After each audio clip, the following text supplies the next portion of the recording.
في عام 1996 ليلة 26 إلى 27 مارس هاجمت مجموعة إرهابية بقيادة إرهابي قائد الجية في هذاك الوقت كان اسمه أبو الحارث. كانت الساعة حوالي 11 تاع الليل كي هجموا على دير سيدة الأطلس في تيبي حيرين في ولاية المندية.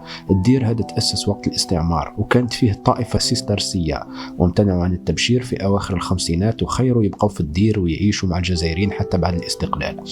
كانوا عايشين على الزراعة وكانوا يقتسموا المحاصيل مع الجزائريين. في التسعينات كانت الجزائر تعيش أصعب فترة في تاريخها واللي معروفة باسم العشرية السوداء. فتنة القتل انتشرت بشكل رهيب لدرجة أنه واحد ما عاد فاهم شكون يقتل في شكون. في سنوات بين 1996 إلى 1997 بلغت الحرب الأهلية ذروتها لدرجة أنه كانوا يسميوه العام هذاك بصيف المجازر الجماعية من كثر المجازر الجماعية اللي وقعت فيه. في عام 1993 الجية أصدرت بيان تمنع فيه تواجد الأجانب في الجزائر، يعني كل واحد مش جزائري ومش مسلم ممنوع عليه العيش أو دخول الجزائر من الأصل.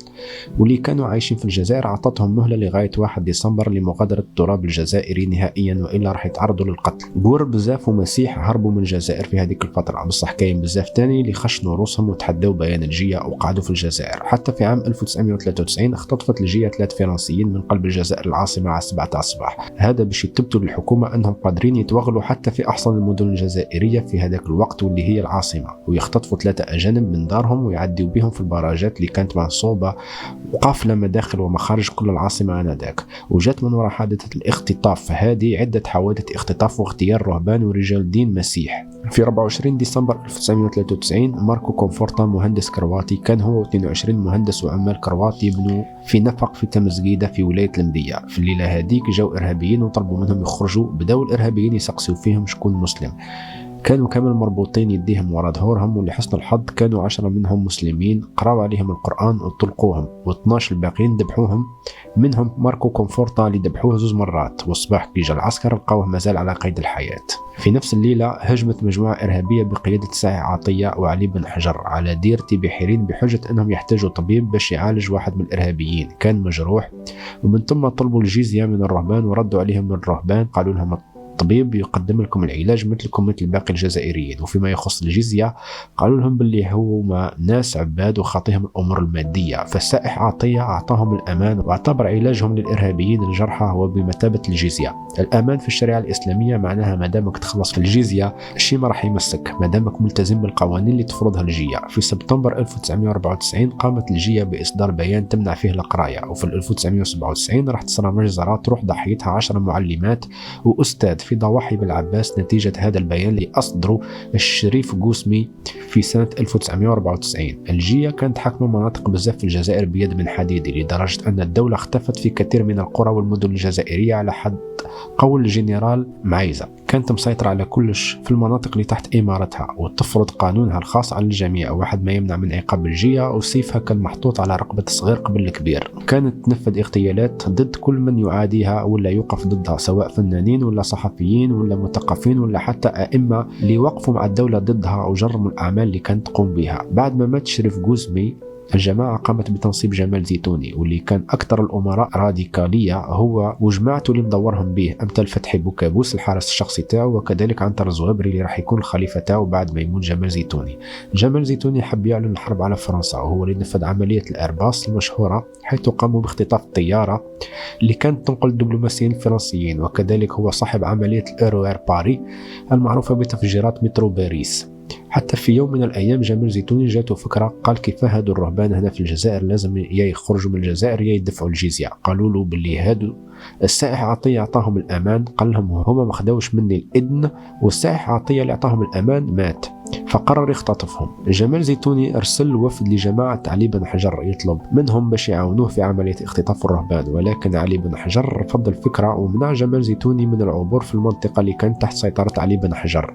هذا معناه أنه الجبل كان مقسم لإمارات، كل إمارة ما تتفاهمش مع الإمارة الأخرى. وثانيا علي بن حجر كان على باله بعملية اختطاف الرهبان قبلها بأشهر، ولكن فضل الصمت وعدم تحذير الرهبان لسبب مش معروف لحد الآن. في ليلة 26 إلى 27 مارس من عام 1996 كما قلنا هجمت مجموعة إرهابية على دير سيدة الأطلس وقاموا باختطاف 7 رهبان من دير تيبي حيرين، وهم كريستيان، برونو، كريستوف، سيليستان ولوك وبول وميشيل.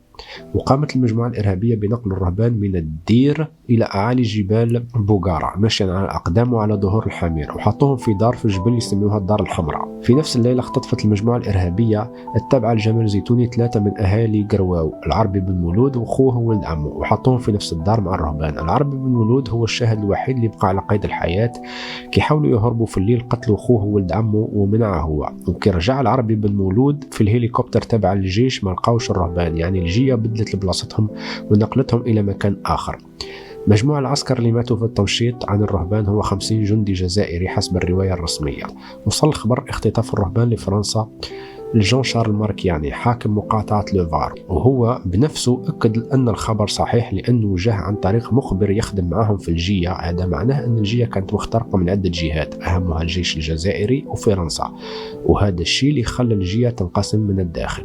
وفي هذه الصورة الزوج فرنسي يخدم في السفارة الفرنسية في الجزائر مدعون لعرس أحد الإرهابيين في إحدى معاقل الجية، يعني الجية كانت على علاقة طيبة مع الدبلوماسيين الفرنسيين في الجزائر، وهذا الشيء يقلق الجزائريين والسلطات الجزائرية في هذاك الوقت.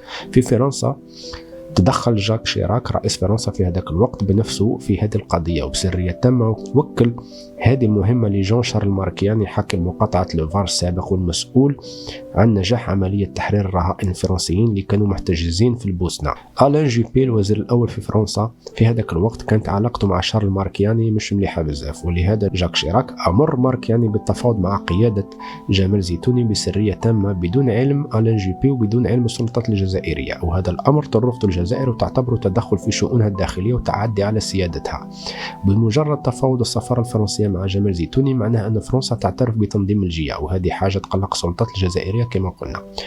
مهمة تفاوض شارل ماركياني كانت تتم بسرية تامة، ولكن بطريقة ما تسرب الخبر للصحافة الفرنسية، أو عرف ألان جوبي بالأمر وأمر في الحال بإيقاف المهمة. وهنا قالوا شارل ماركياني باللي الرهبان راح يموتوا وراح الجية تنفذ تهديدها بقتل الرهبان. في 7 ماي 1996 سلم الحارس الشخصي لجمال زيتوني نفسه للجيش الجزائري، وبقاو يحققوا معاه حتى 15 ماي 1996 باش يهدر على مكان الرهبان. من بعد أمر جمال زيتوني بواسطة الراديو بذبح الرهبان. في 16 جويلية 1996 نصبت جماعة علي بن حجر كمين لجمال زيتوني وقضوا فيه عليه ككلب مسعور. ولكن السؤال اللي يطرح نفسه، علاه علي بن حجر قرر فجأة يتخلص من جمال زيتوني؟ وعلاه كان على باله باللي جمال زيتوني راح يختطف الرهبان ولكن فضل السكوت مع أنه كان من الممكن أن ينقذ حياتهم في هذاك الوقت؟ وعلاه الحارس الشخصي لجمال زيتوني ما حبش يهضر على مكان احتجاز الرهبان إلا بعد أسبوع من تسليمه لنفسه للجيش الجزائري.